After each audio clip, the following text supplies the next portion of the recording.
नमस्कार विद्यार्थी मित्रांनो, सक्सेस स्टडी पॉईंट या यूट्यूब चॅनलमध्ये आपलं स्वागत आहे. जसं की विद्यार्थी मित्रांनो, आपला इंट्रोडक्टरी व्हिडिओ आपण बघितला असेल. त्या व्हिडिओमध्ये सखोल माहिती या एक्झामबद्दल आपण दिलेली आहे. ती आपण जास्तीत जास्त आपल्या मित्रांपर्यंत शेअर करा. जे काही आपले बहीण भाऊ असतील 8वीच्या वर्गात त्यांच्यापर्यंत ती माहिती पोचवा, जेणेकरून त्यांनाही त्या एक्झामचा सखोल माहिती मिळेल आणि तेही या एक्झामसाठी ॲप्लाय करतील.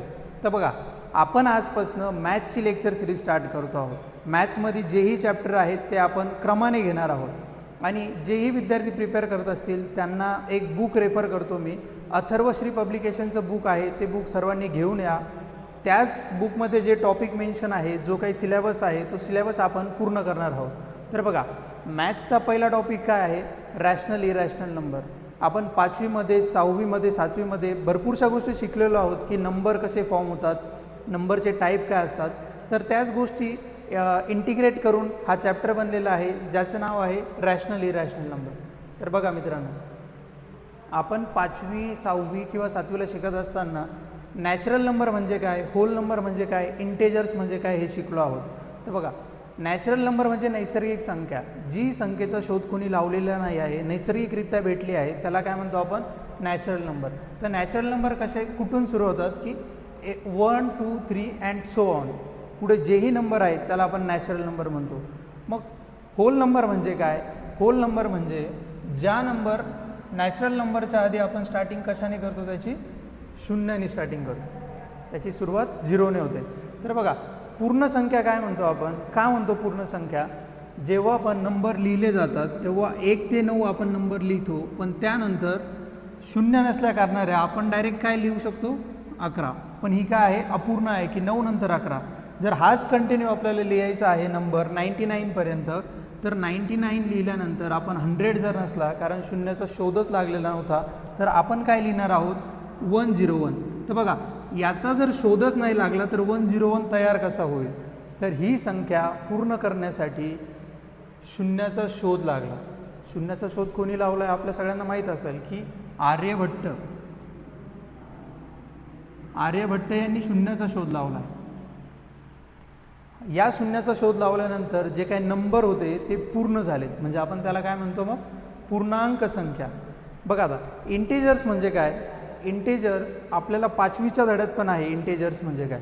इंटेजर शिकवण्यासाठी आपल्याला सांगितलं जातं की एक नंबर लाईन असते. या नंबर लाईनच्या सेंटरला 0 असतो, इकडे पॉझिटिव्ह नंबर असतात, इकडे निगेटिव्ह नंबर असतात.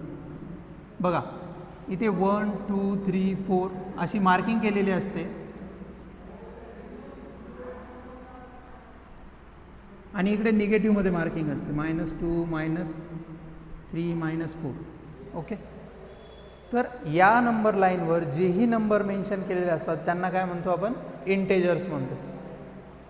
भरपूरशा विद्यार्थ्यांना अडचण असते की -4 जर मी इथे असं कन्सिडर केलं की -4 आणि -1 यामध्ये मोठा कोण आहे, तर भरपूरशा विद्यार्थ्यांना माहीत नसतं की याच्यात मोठा कोण आहे. तर बघा, -1 हा मोठा असतो, कारण ही जी नंबर लाईन आहे, नंबर लाईनच्या लेफ्ट हँड साईडला LHS, जेवढा आपण त्या साईडला जाऊ लेफ्ट हँड साईडला तेवढा नंबर छोटा होत जातो, आणि जेवढा आपण राईट साईडला जाऊ तेवढा नंबर मोठा होतो.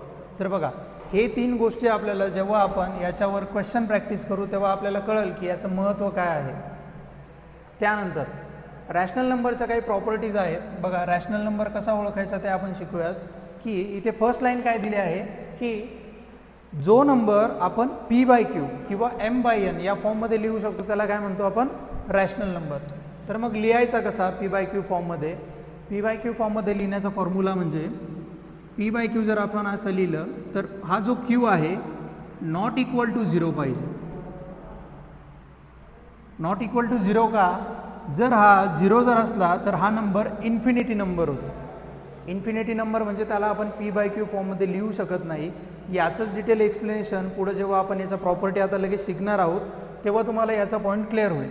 आपल्याला इथे काय लक्षात ठेवायचं आहे आता की P/Qचा जो Q आहे तो नॉट इक्वल टू 0 पाहिजे अँड मल्टिपल ऑफ 10 पाहिजे. Multiple of 10. जसं की आता मी जर इथे लिहिलं की 3.44, याला जर मला फ्रॅक्शनमध्ये कन्वर्ट करायचं आहे, P/Q फॉर्ममध्ये कन्वर्ट करायचं, तर आपण मागच्या वर्गात शिकलो आहे की पॉईंट नंतर जितके अंक असतात तेवढे शून्य आपण काय करतो, त्या संख्येच्या डिनॉमिनेटरच्या जागेवर लिहितो. तर बघा न्यूमरेटरमध्ये काय लिहायचं 344/100, कारण हे जे 2 नंबर आहे याचे 2 शून्य खाली येईल. त्यानंतर पुढची प्रॉपर्टी काय दिली आपल्याला त्यांनी, की जेव्हा न्यूमरेटर आणि डिनॉमिनेटर या नंबरला आपण सेम नंबरने मल्टिप्लाय करतो तेव्हा त्याचं फ्रॅक्शन किंवा त्याचा रिझल्ट चेंज होत नाही. तर ते कसं बघा, P/Q मी इथे लिहिलं आहे, याच्यात मी पुट केले 3/4 नंबर. जर हा न्यूमरेटर आणि हा डिनॉमिनेटर याला जर मी सेम नंबरने मल्टिप्लाय केलं 4 तर याचा जो रिझल्ट आहे या P/Qचा हा चेंज होत नाही. कसं, 4 × 3 12, 4 4 16. तर याचा जो रिझल्ट आहे हा चेंज होणार नाही का, याला जर आपण रेड्यूस केलं तर उत्तर तेच येणार आहे. 4 3 12 आणि 4 4 16, 3/4. तर ही एक रॅशनल नंबरची प्रॉपर्टी आहे, आपल्याला हे लक्षात ठेवायचं आहे. बघा अजून काय प्रॉपर्टी त्याच्यात, हा सेकंड नंबर काय दिलं आहे, आपण जे मागं शिकलो की नॅचरल नंबर, होल नंबर आणि इंटेजर्स नंबर, ते तिघी नंबर काय आहेत, रॅशनल नंबर आहेत. काय आहेत, रॅशनल नंबर आहेत. आता ज्याही विद्यार्थ्यांना आपण पुढे शिकत असताना विचाराल मी प्रश्न की रॅशनल नंबर कोणते कोणते आहेत, तर आपल्याला सांगता आलं पाहिजे की नॅचरल नंबर, होल नंबर आणि इंटेजर्स हे काय आहेत, रॅशनल नंबर आहेत. तर बघा आता पुढचा पॉईंट काय आहे, आपल्याला दिलं आहे कम्पेअरिंग 2 रॅशनल नंबर्स, किंवा 2 ज्या फ्रॅक्शन असतात त्या आपल्याला कम्पेअर करायच्या आहेत. आता कम्पेअर करायचं म्हणजे काय, या प्रॉपर्टीज आहेत A × D. जर आपण A आणि B, A/B आणि C/D ला कम्पेअर करायचं ठरवलं तर बघा, आता त्याचं मी तुम्हाला एक्झाम्पल सांगतो म्हणजे तुम्हाला डिटेलमध्ये कळेल. बघा A/B अँड C/D हे जर आपण घेतलं आणि आपल्याला प्रश्न आला आहे की कम्पेअर करायचं आहे की ही A/B टर्म C/D पेक्षा लहान आहे, सारखी आहे की मोठी आहे. आता हे साईन सर्वांना माहीत असेल, हे लेस दॅनचं साईन आहे, हे ग्रेटर दॅनचं साईन आहे, हे इज इक्वल टूचं आहे. आता याला आपण काय करू, एक क्वेश्चन त्याच्यात पुट करून त्याला आपण सॉल्व करून बघू की त्याचं कंपॅरिझन कसं करतात. तर बघा आता 3/6 घेतलं आहे आणि 4/9 घेतलं आहे.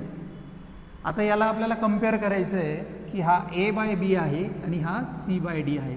यामध्ये A/B मोठा आहे की C/D मोठा आहे. याचा फॉर्म्युला काय मित्रांनो, आपल्याला क्रॉस मल्टिप्लिकेशन करायचं आहे. कसं, तर A × D करायचं आहे आणि इकडे करायचं आपल्याला C × B करायचं आहे. याचं जे रिझल्ट येईल त्याच्यानंतर आपण ठरवू की ते साईन काय द्यायचं आहे यांच्यामध्ये, किंवा कोण मोठा आहे कोणता नंबर छोटा आहे. बघा आता A काय रिप्रेझेंट करतो आहे आपला, हा 3, तर मी इथे 3 लिहिणार. त्याच्यानंतर D काय आहे आपला 9, तर इथे येणार 9. त्यानंतर C बघा 6 आहे आणि आपला C 4 आहे आणि B काय आहे 6 आहे. मग C काय घेणार मी 4 घेणार, B काय आपला 6 आहे. तर बघा 9चा टेबल आपण याचं मल्टिप्लिकेशन करून घेऊया. काय येईल याचा आन्सर 27 आणि याचं काय येईल 24. तर बघा A × D आहे हा कशाला रिप्रेझेंट करतो, A × D रिप्रेझेंट करतो A/B ला. त्यानंतर C × B जो आहे हा कशाला रिप्रेझेंट करतो आहे C/D ला. तर आपण इथे म्हणू शकतो की हा जो A/B आहे किंवा A × D आहे हा मोठा आहे C × B पेक्षा. म्हणजे आपलं उत्तर इथे कसं लिहिता येईल, A/B is greater than C/D. आपण काय व्हॅल्यू घेतलं आहे त्याच्या 3/6 आणि 4/9. 3/6 4/9. तर याचा आन्सर काय येईल 3/6 इज ग्रेटर दॅन 4/9. सेम असंच आपल्याला या तिन्ही साईनसाठी घ्यायचं आहे. जर लेस दॅन असेल तर आपण लेस दॅनचं साईन देणार, ग्रेटर दॅन असेल तर ग्रेटर दॅन आणि इज इक्वल टू असेल तर इज इक्वल टू. फक्त आपल्याला त्याच्यात व्हॅल्यू पुट करायची आहे आणि त्याला सॉल्व करायचं आहे. तर बघा आता आपण पुढच्या प्रॉपर्टी शिकूयात की रॅशनल इरॅशनल नंबर कसं ओळखायचं किंवा काय प्रॉपर्टी फॉलो करता रॅशनल इरॅशनल नंबर. तर बघा आता इथे काय दिलं आहे, decimal form of rational number. Decimal form, rational नंबरचा डेसिमल फॉर्म म्हणजे पॉईंट नंतर आपण जसं नंबर लिहितो त्याला आपण काय म्हणतो डेसिमल फॉर्म म्हणतो. बघा आता इथे काय विचारलं आहे त्यांनी आपल्याला, टर्मिनेटिंग डेसिमल म्हणजे काय. तर बघा पॉईंट नंतर जर 2 3 5 माझं एवढंच उत्तर येत असेल तर हा काय होतो इथं टर्मिनेट होतं. टर्मिनेट होतो म्हणजे त्याच्या पुढे उत्तर येत नाही. बघा आता जर एक्झाम्पल घेऊन आपण सोडवायचं ठरवलं तर सपोज मी जर इथे घेतलं की 125 भागिले 4, आता 4 3 जा 12, हा 5 आला इथे, 4 1 जा 4, इथे काय आला आहे 1 आला आहे. त्याच्यानंतर आता आपल्याला 1ला तर त्याने डिवाईड होत नाही, पण आपण काय घेणार आहे पॉईंट देणार आहे.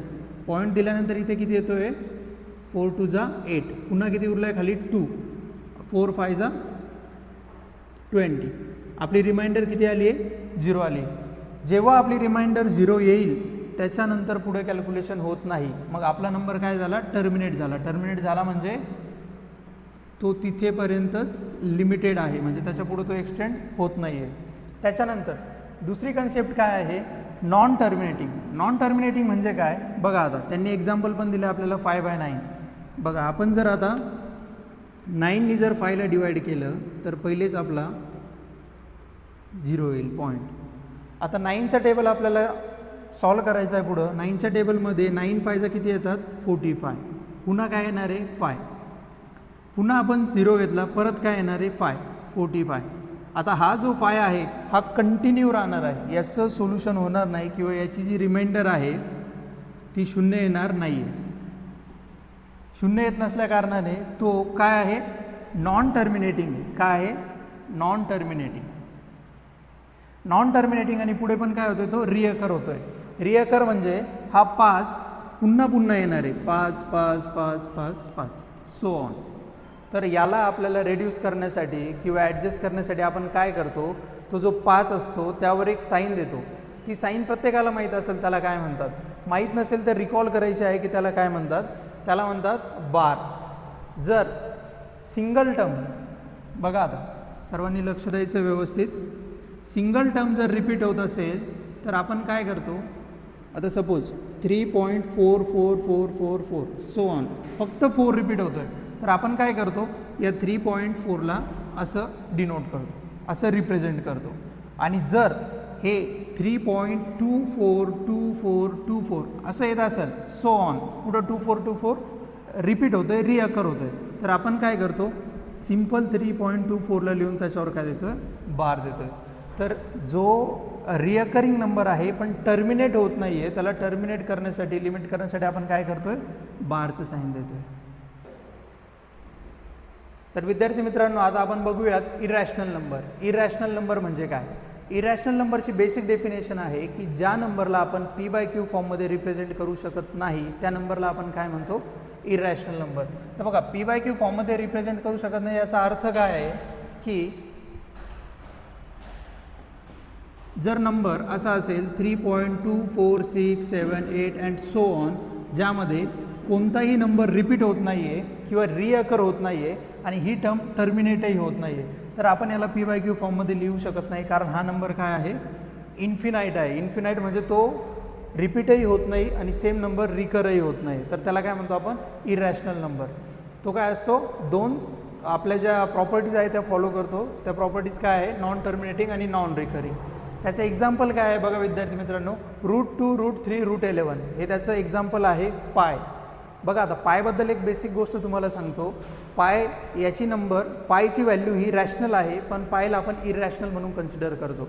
तर हाच प्रश्न एक मॅथमॅटिशियन यांना पडला ज्यांचं की नाव आहे जॉन लॅम्बर्ट. यांनी शोध लावला की पायची जी व्हॅल्यू आहे ती आपण काय घेऊ 3.14 ॲप्रॉक्सिमेट घेऊ, जेणेकरून मॅथमॅटिकल कॅल्क्युलेशनमध्ये कॉम्प्लिकेशन येणार नाही. तर आपण पायची व्हॅल्यू काय घेतो 3.14 किंवा 22/7. ती काय आहे रॅशनल नंबर आहे, पण पाय हा स्वतः काय आहे इरॅशनल नंबर आहे. तर बघा विद्यार्थी मित्रांनो आपलं लेक्चर झालं आहे, व्यवस्थित समजून घ्यायचं आहे, नोट्स काढून घ्यायच्या आहे.